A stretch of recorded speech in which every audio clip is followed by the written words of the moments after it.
Usembut Menteri Rangba Kejela Ubak Prestone Tynsong haga sautrip kula lengkot uloong bag sorkar jela kan cimkia banit Iakren bat ke sorkar pedeng haga baydai bat ke resolution ke bela menjur da ke yang dorbar tauan kejela ban pentri kamno ek inalain permit haga jela ban pendrung ya ke ketian kasih bat garo haga 8 schedule jong keriti sensyari ban penurlong ya ke jeng angut kipat ba.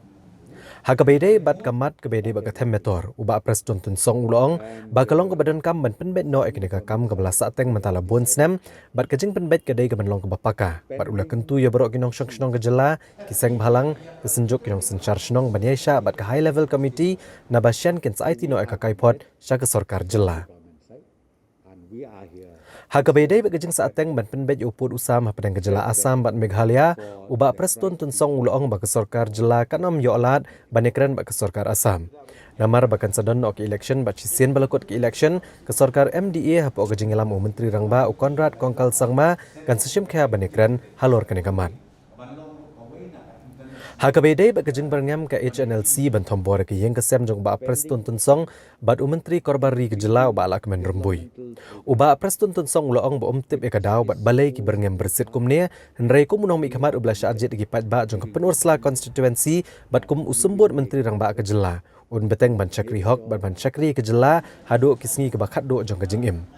Hakabede bat kejing keno ke HNLC budan ketih ke kambam sap hakabede bat kejing khayi ba nyu udoyong uba Prestone Tynsong uloong ba ulong ba kloy bon hershukino kum usembut Menteri Rangba kejela ladala ban pensisha halur kini kejing keno bamsap. Kidon ki resolution ki Meghalaya ke bangila de pas hapo ka assembly kawe kadeka ILP kawe kadeka language ka garu and khasi languages ngilong committed bangin pursue bat ka central government hakabede bat kani nakamta ka aspiration jongki pajba jong jela nata kidon shu ki issue hakabede bat ka issue jong ka them motor hakabede nakamta kumno bangin beautify ya katika jaka kaba ngiyo I kum bakalong menta kalalong kum ka slum area tena ada kuma phiki ne gidegi issues ke batman but unfortunately ke ngidon kendiat ka problem ma kabide bat kene ka boundary issue interstate boundary issue with Assam but now Assam is going to have their general election anytime during this year. So I don't think we'll be able to do anything. But hopefully once the election, general election of Assam state is over, again this pending issue will be taken up by the MDA government under the leadership of Shri Konrad Sangma. Pi nagaliang sarkar nakadamo pi kabangi Iakren, kabangi appeal kolong kawe. Pen-i yakikam ba piru pi long serious hakabakwa man Iakren. Mangi na government ko mga adep kren men akini kisngi ngong bangi na government wal ada officially kampad don kanu kijing tho kaban ong ba kadon kijing kwa kren ten rei ngir ngi sutu ngiyo I hake media ngiyo I ki kot kubor ngiyo I hake social media ba ki penpau kijing kwa kren we welcome ya kata ngi welcome ya kata ngir ngi kwa ban engage sa kijing kren ten rei hake jigo por ka ba nganga kwa ban ong ba penpau ya kijing long sincere jong pi da ka ba sange ya ke berkhoj khnang ba ka central government bu namar ba komo opingi na ka government state government ai ke report khnang ba ngila ban pen ko nguru ya ka sarkar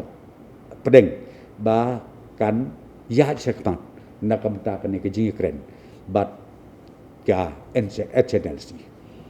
see but one thing I think we need to understand.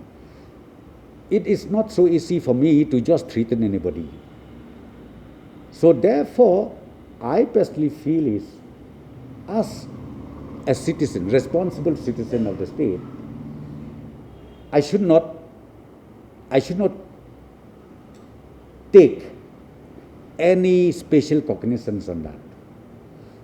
Because I think those people who threaten me, I don't know for what.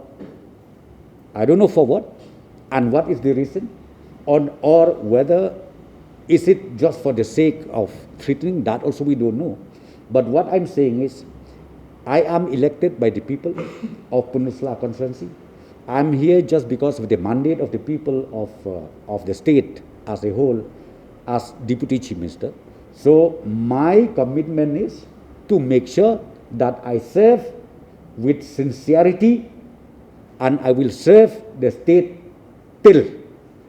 the last breath of my life.